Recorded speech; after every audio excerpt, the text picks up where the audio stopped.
Oke, Assalamualaikum warahmatullahi wabarakatuh. Perkenalkan nama saya Intan Nabila dari kelas TRI 3C dan teman saya Sylvia Febrianti dari kelas TRI 3C dengan MPM 2478277 itu MPM saya Intan Nabila dan teman saya eh, Sylvia Febrianti dengan MPM 2478293 95. Oke. Di sini kami akan mempresentasikan hasil diskusi kami, yaitu mengenai computer and internet crime. Oke, nah, jadi di sini ada quit and revolting ransomware. Jadi, our life begin to the day we become silent about things that matter by Martin Luther King Jr. Nah, jadi dia itu adalah slogan dari Martin ya. Jadi di sini eh, kasus reportan ransomware adalah malware yang mengunci layar pengguna dan menampilkan pesan palsu dari kepolisian meminta uang tebusan. Pernah nih eh, ada suatu kasus pernah beredar di internet, di platform internet, di sosial media, itu dia ditelepon oleh seseorang yang tidak dikenal dan dia berpura-pura menjadi salah satu keluarga kita. Jadi contohnya kalau dia telepon ke orang tua kita, waktu itu saya pernah lihat kasusnya, dia telepon ke salah satu orang tua, dia mengaku sebagai anak, nah, sebagai anaknya yang kecelakaan dan dia terus ada lagi rekannya yang menyamar sebagai polisi palsu itu.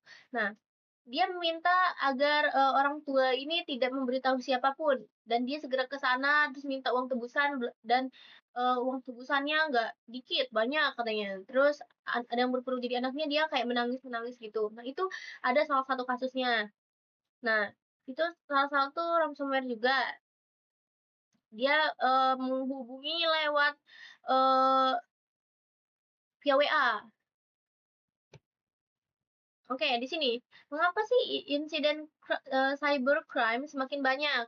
Nah, jadi kompleksitas sistem komputer modern itu karena ada cloud computing, virtualisasi, BYOD atau bring your own device, dan banyaknya bug dan celah keamanan.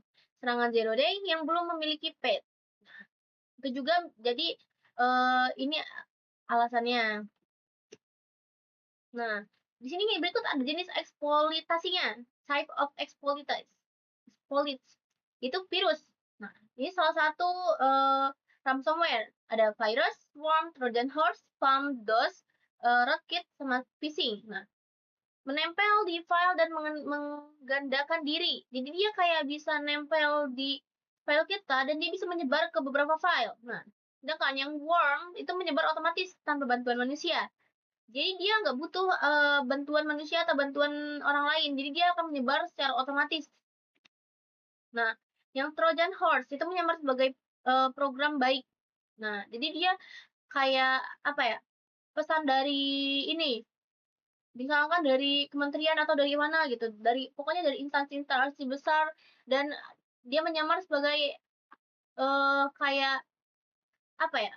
Pokoknya yang kita percayai gitu. Nah, yang kita dapat percaya dan mungkin kalau misalkan orang yang kurang tahu gitu tentang Trojan Horse, itu dia akan kayak ketakutan apa gimana gitu. Misal ada dari kepolisian contohnya, itu kan dari kepolisian atau kementerian dari atau dari eh, instansi besar gitu, dia mengirimkan pesan ke kita dan menyamar sebagai program itu. Spam nih, spam itu kayak pesan massal yang mengganggu. Jadi dia bisa ngirim spam ke keluarga kita, bisa menyebarkan pesan itu lewat kontak gitu kan, yang ada berada di kontak kita. Terus dia sebarkan semua yang ada di kontak tersebut gitu kan, dengan pesan-pesan yang sama gitu kan. Itu kan salah satu yang mengganggu ya. Nah, selanjutnya ada DDoS, itu membanjiri server hingga tidak berfungsi. Jadi dia bisa banyak atau bisa apa ya, menguasai suatu server hingga si server itu tidak bisa berfungsi dengan baik. Selanjutnya ada rootkit nih, bersembunyi di sistem. Nah, si rootkit ini dia eh, bersembunyinya di sistem, jadi agak kurang terlihat dan ini apa agak tersembunyi, gitu kan? Dia nggak kelihatan gitu. Selanjutnya itu dia ada phishing, menipu pengguna agar memberikan data sensitif. Contohnya tadi, dia bisa lewat instansi besar itu.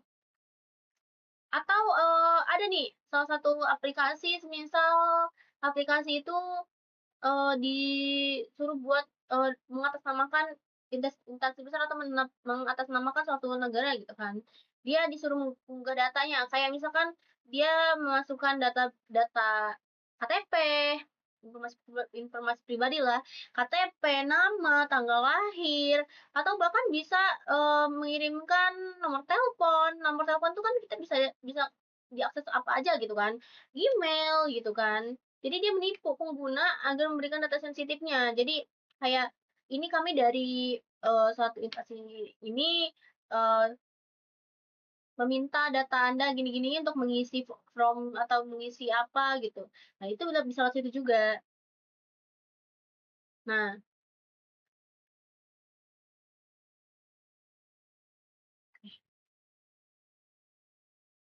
nah, berikutnya ada jenis pelaku nih, type of attacker. Jadi, di sini ada beberapa pelaku yang bisa jadi yang bisa, eee, yang bisa samakan dengan kasus-kasus yang tadi gitu kan, yang mana?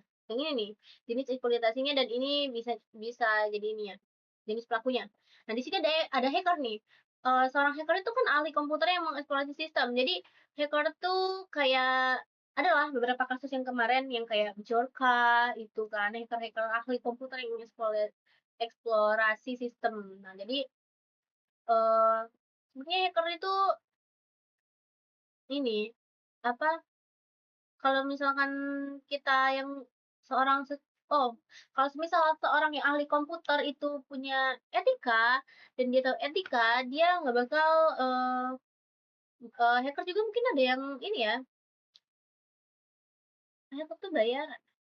Iya, jadi kalau misalkan seorang yang ahli komputer dan bisa mengeksplorasi sistem-sistem dan, dia mempunyai etika, dia nggak mungkin jadi hacker kan. Itu juga hacker-nya mungkin dia, menggunakan etika ada punya, tapi nggak tahu mungkin sebenarnya kan hacker tuh nggak punya etika kan, dia, eee, meng-hack data-data orang yang pribadi itu kan. Itu kan salah satu mengganggu privasi seseorang kan. Terus ada cracker nih, peretas dengan tujuan merusak. Nah, oh jadi sorry sorry, jadi hacker itu kan kalau seseorang yang ahli komputer yang mengeksploitasi sistem. Nah, sedangkan yang cracker ini peretas dengan tujuan merusak. Kalau hacker kan ada yang, baik gitu, mungkin ada yang baik. Nah, terus ada yang jahat, mungkin ada yang jahat juga gitu kan. Nah, sedangkan cracker ini dia peretas dengan tujuan merusak, otomatis dia sudah dimasukkan dalam, kriteria yang tidak baik karena dia tujuannya merusak gitu kan. Tujuan dia merusak, sistem.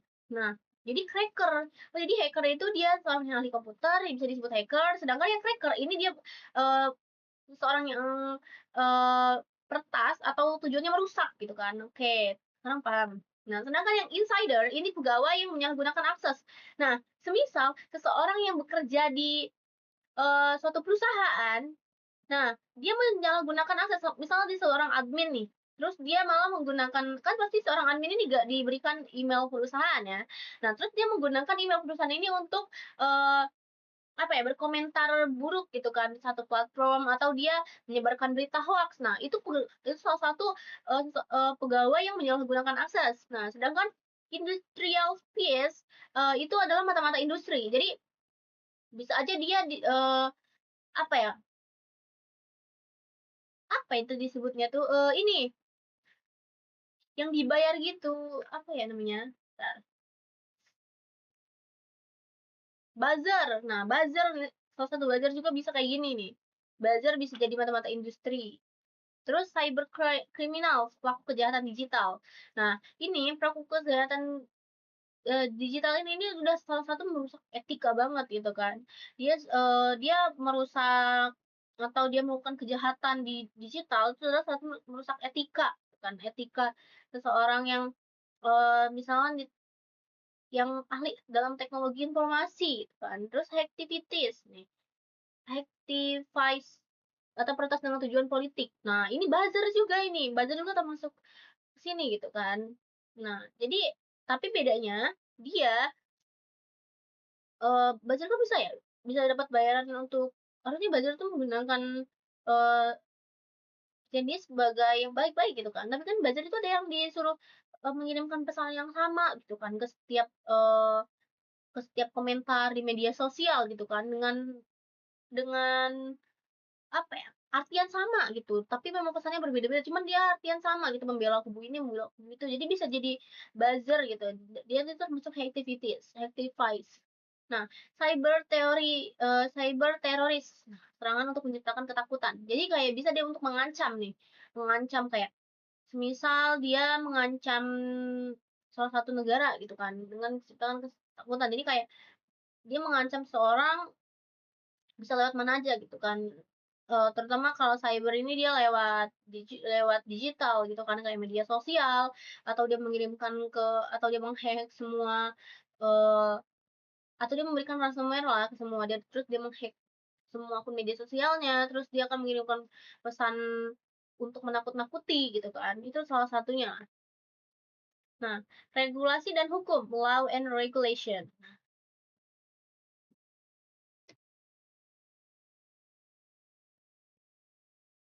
Oke.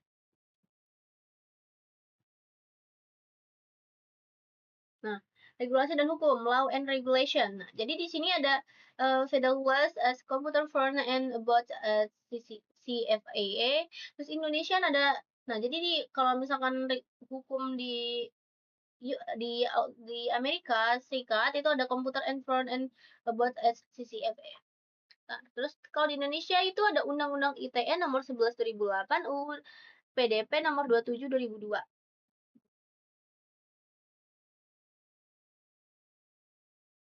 Nah,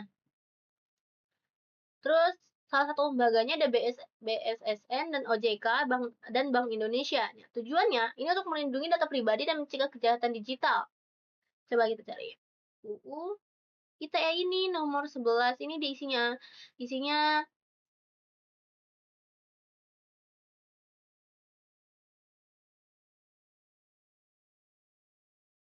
oke. Okay. Jadi di dalam yang untuk Indonesia sendiri dia mempunyai hukum UU ITE nomor 11 2008 dan UU PDP nomor 27 tahun 2022. Nah, untuk UU ITE itu dia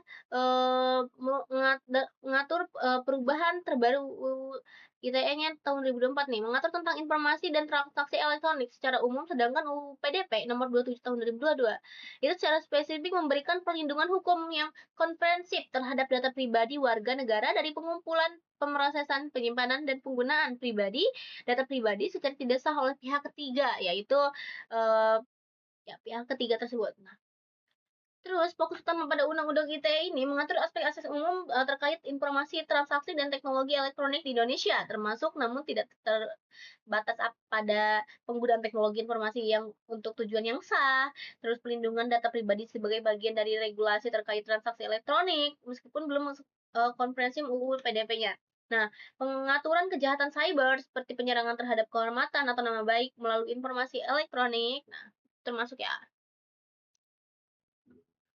Nomor 7.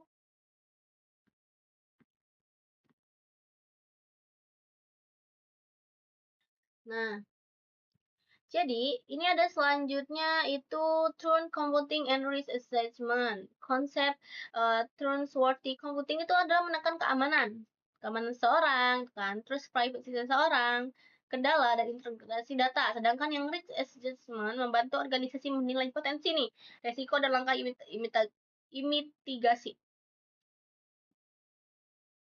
Jadi mungkin selanjutnya akan dilanjutkan oleh teman saya yaitu Sylvia Febrianti. Saya silakan. Di sini saya Sylvia Brianti akan melanjutkan presentasi dari rekan saya Intan Nabila. Di sini saya akan yang pertama akan membahas tentang security policy dan employee education. Nah, di sini yang pertama ada kebijakan keamanan menentukan aturan penggunaan sistem. Nah, kebijakan keamanan atau security policy adalah kontrak sosial dalam organisasi yang pertama itu menetapkan ekspektasi perilaku pengguna dan teknis. Yang kedua, menentukan batasan, akses dan prosedur keamanan. Yang ketiga, menjadi dasar hukum atau administratif saat terjadi pelanggaran. Jadi tanpa polis yang jelas, tindakan teknis terbaik pun akan rapuh karena manusia tetap menjadi titik lemah utama. Lalu selanjutnya, komponen inti dari security policy yang pertama ada information security policy, yang dimana di dalamnya mencakup tujuan, ruang lingkup, definisi istilah, kepemilikan kebijakan, dan sanksi pelanggaran. Lalu yang kedua ada access control policy, yang dimana di dalamnya mencakup prinsip less privilege, prosedur pemberian akses, review akses berkala, miss tiap 90 hari. Lalu yang ketiga ada password dan authentication policy. Nah, di sini panjang minimal eh, password minimal 12 karakter. Penggunaan passphrase, rotasi kata sandi, hanya jika ada kompromi moderatory MFA untuk akses sensitif. Lalu yang keempat ada bring your own device atau BIOD policy, yang dimana ketentuan pendaftaran perangkat, Enskripsi storage, mobile device management atau MDM, pemisahan data kerja dan pribadi. Yang kelima ada acceptable use policy atau AUP, yang dimana apa tidak boleh dilakukan pada aset TI organisasi. Yang keenam ada patch management policy, yang dimana frekuensi patching kritis 7 hari, high 30 hari, proses testing, rollback plan. Yang ketujuh ada data classification and handling policy, yang dimana kategori data public, internal, confidential, restricted, dan handling rules, encryption, retention, dan disposal. Yang kedelapan ada incident response policy, yang dimana dalamnya ada siapa PIC, eskalasi, SLA untuk containment, dan recovery. Yang terakhir ada third party atau vendor security policy, yang dimana di dalamnya adalah kriteria keamanan vendor, audit rights, SLA, dan penilaian risiko vendor. Lalu yang selanjutnya ada contoh snippet kebijakan singkat. Nah, yang pertama ada password policy yang atau Xcurl, yang dimana yang pertama adalah semua akun karyawan wajib menggunakan password minimal 12 karakter atau passphrase. Lalu yang kedua ada multi-factor authentication, diwajibkan untuk akses email korporat dan sistem finansial.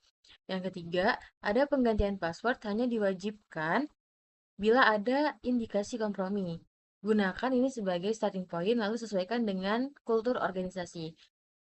Selanjutnya ada governance dan ownership.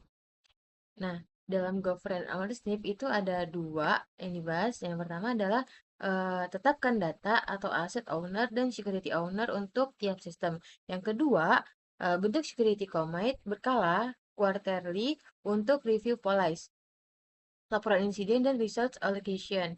Lalu yang kelima ada enforcement dan consequence. Kebijakan efektif jika ada monitoring atau audit logs dan penegakan, peringatan, pelatihan ulang, sanksi administratif.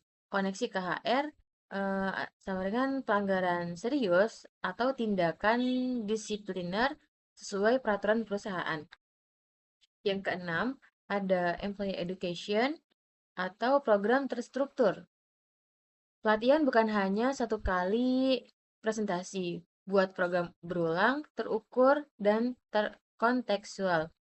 Nah, sini sebagai contoh rencana pelatihan tahunan. Yang pertama ada onboarding security hari 1 sampai hari ke-7, yang dimana dalamnya mempelajari tentang basic UAP, cara mengenali phishing, setup MFA, dan guideline BIOD.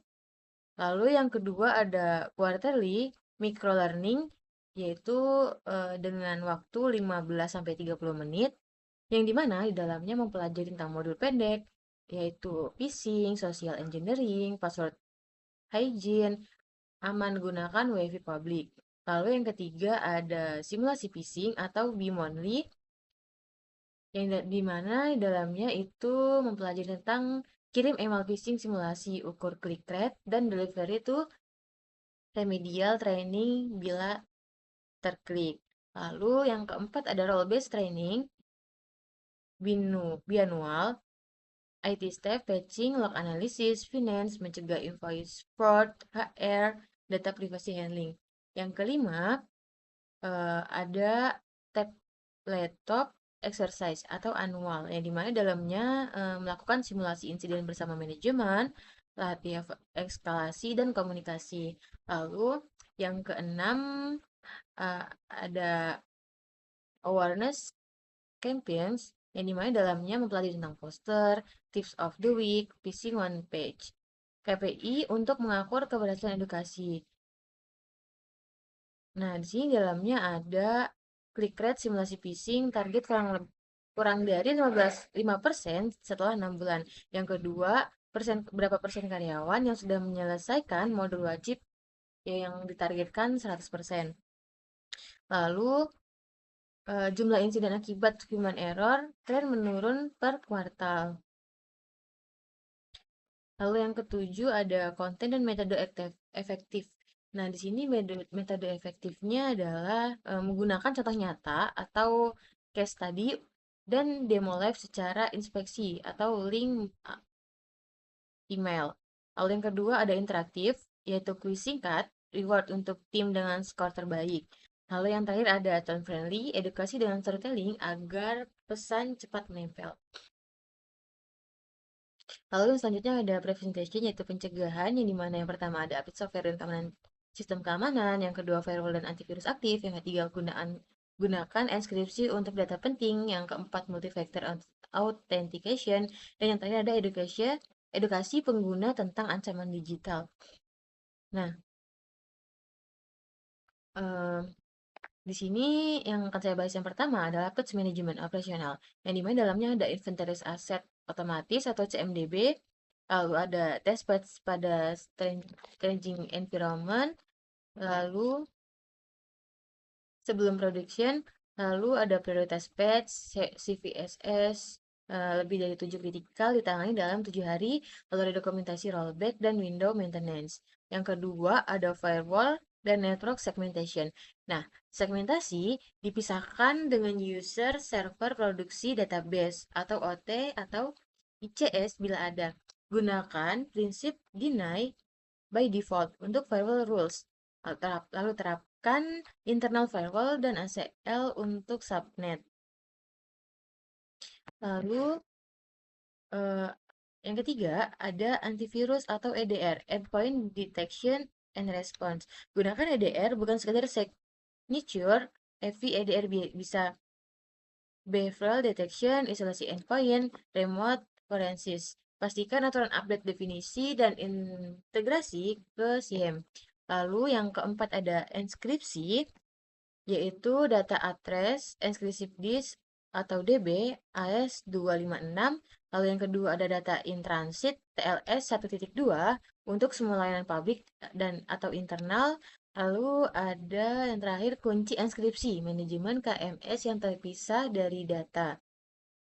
Lalu di sini ada multi-factor authentication atau MFA yang wajib untuk remote access, VPN, admin panel, dan cloud console. Prefer app-based OTP atau TOTP atau hardware token untuk admin. Lalu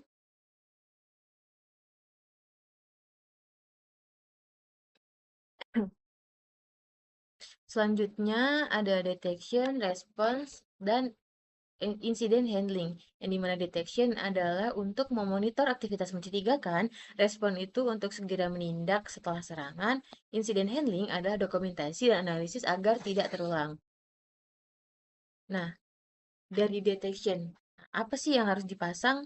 Nah, di detection ini yang harus dipasang adalah yang pertama adalah log collection, yaitu sistem, aplikasi, network device, dan cloud logs. Yang kedua ada SIEM, yaitu korelasi event, arleting, retention. Nah, yang ketiga ada NDR atau IDS atau IPS, deteksi anomali jaringan.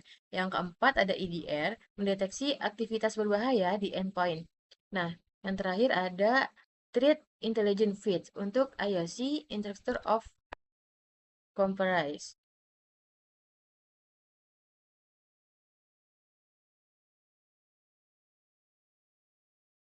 Lalu selanjutnya, stage awal 0 sampai 30 menit adalah verifikasi alert, klasifikasi insiden, low, medium, high, critical berdasarkan dampak dan kemungkinan penyebaran. Terapkan insiden commander atau IC dalam dan tim response. Lalu yang ketiga ada containment 30 menit sampai 4 jam, yaitu isolasi sistem terdampak di jaringan network segmentation atau isolation. Non-permit kegiatan yang meningkatkan kerusakan atau disable remote access. Jika ada ransomware isolasi endpoint, hentikan proses backup otomatis untuk mencegah enkripsi backup. Eradication 4 sampai 72 jam, yaitu mengidentifikasi root cause, vulnerability, exploit, credential left, dan malicious binary. Hapus malware, patch vulnerability, trace kredensial yang terakses. Lalu yang kelima ada recovery, 24 jam sampai beberapa hari, yaitu merestore dan membackup data yang bersih. Nah, yang keenam ada post incident activities, less than 30 hari atau 30 hari yang lalu. Yaitu forensik mendalam, lihat bagian forensik, update policy, patch, training, atau DPL mitigasi permanen.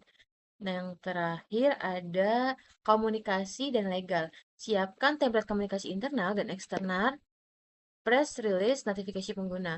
Koordinasi dengan tim hukum, cek kewajiban notifikasi batch berdasarkan Undang-Undang PDP nomor 72 tahun 2022. Lalu di sini ada contoh runbook singkat atau ransomware. Yang pertama deteksi menggunakan ERDL Reach. Lalu yang kedua isolation, disconnect endpoint dan block C2 domains di firewall. Yang ketiga snapshot, sistem forensik atau bitwise image. Yang keempat attempt containment dan pin entry vector. Yang kelima restore dari immutable backup. Yang keenam ada reset credential atau enforce MFA. Lalu yang terakhir ada postmortem dan user notification jika data personal terdampak. Lalu yang selanjutnya ada komputer forensis, yang dimana prosesnya adalah mengidentify, perseverance, analis, dan present. Tujuannya untuk menemukan bukti digital untuk digunakan dalam investigasi atau pengadilan. Nah, di sini tujuan dari identify terlebih dahulu adalah untuk menentukan skop bukti digital, yaitu seperti server, workstation, logs, dan cold storage. Lalu yang kedua, preserve, yaitu jangan matikan perangkat kecuali diperlukan. Lalu jika terpaksa matikan, catat proses, ambil foto kondisi layar, catat MAC dan IP. Lalu gunakan metode forensik buat forensik image. Bit for bit copy dari storage, gunakan tools yang dapat memverifikasi hash. Lalu selanjutnya ada analisis yang dimana time banding urutkan aktivitas mencurigakan, malware analisis, statik dan dinamik analisis di sandbox untuk memahami behavior. Lalu identify IOC, IP domain, file hash, user account. Nah, lalu yang terakhir ada present, yaitu membuat laporan forensik yang jelas, ringkasan eksekutif, metodologi, bukti, timeline, dan rekomendasi mitigasi. Sertakan hasil bukti, screenshot, timeline, dan artefak yang relevan. Siapkan testimoni ahli, expert witness, dan jika kasus dibawa ke pengadilan. Nah, keterkaitan dengan hukum dan kepatuhan di Indonesia di sini adalah jika bukti akan digunakan di pengadilan Indonesia, pastikan chain of custody dan metode forensik mengikuti standar yang diterima. Eh, Mungkin regulasi di Indonesia seperti itu. Koordinasi dengan aparat penegak hukum penting bisa bila kasus besar. Lalu di sini ada konteks Indonesia. Eh, Di sini ada beberapa insiden nyata seperti OneCry 2017, kebocoran iktp, lalu phishing bank, eh, dan pinjol ilegal, lalu di DOS KPU, dan defecting situs pemerintah, dan yang terakhir semua menunjukkan pentingnya keamanan digital sosial. Nah, di sini yang pertama adalah pelajaran yang eh, dari insiden massal. Infrastruktur kritis rumah sakit pemerintah harus prioritaskan patching dan segmentasi. Lalu ada data pribadi seperti EKTP butuh proteksi life cycle, collection, processing, storage, dan detection. Pendidikan publik eh, untuk banyak korban phishing dan pinjol ilegal karena kurangnya literasi. Lalu di sini peran regulator dan lembaga adalah lembaga seperti BSSN, OJK, Bank Indonesia punya guideline guideline dan kadang kewajiban laporan insiden. Organisasi harus paham kewajiban pelaporan sesuai peraturan. Lalu, eh, yang ketiga, ada rekomendasi praktis untuk organisasi di Indonesia. Yang pertama, pastikan compliance dengan Undang-Undang PDP dan ketentuan ITE. Periksa kewajiban notifikasi. Lalu yang kedua, siapkan hubungan kerja atau MOU dengan pihak forensik, komersial, dan penegak hukum untuk eskalasi cepat. Yang terakhir, jadwalkan audit eksternal atau reguler oleh pihak ketiga untuk validasi. Nah, di sini masuk ke tahap ringkasan dan diskusi. Jadi, di sini kesimpulannya, cybercrime berkembang pesat dan kompleks, diperlukan hukum, edukasi, dan teknologi pencegahan. Lalu langsung saja di sini masuk ke pertanyaan diskusi. Yang pertama, mengapa serangan cyber semakin sulit dideteksi? Nah, menurut saya sendiri karena teknik serangan semakin canggih atau living off the land, encrypted channels, eh, kayak apa ya, semakin semakin majunya zaman saat ini, semakin berkembang alat-alat yang semakin canggih. Lalu yang kedua, apa peran pemerintah dalam mencegah kejahatan digital?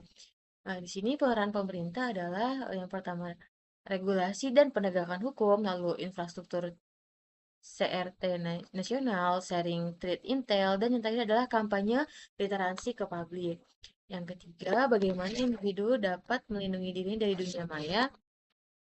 Menurut saya, secara individu dapat melindungi dirinya itu menggunakan MFA atau seperti security policy yang saya jelaskan, update perangkat, waspada terhadap link atau email yang mencurigakan. Jadi kita harus waspada apabila ada pesan tentang link, itu kita jangan sembarang untuk mengklik link tersebut. Lalu jangan pakai password sama di banyak, banyak layanan. Jadi di sini maksudnya adalah jangan menggunakan password yang sama di beberapa layanan. Mungkin cukup sekian yang dapat saya sampaikan. Kurang lebihnya, saya mohon maaf, saya akhiri. Wassalamualaikum warahmatullahi wabarakatuh.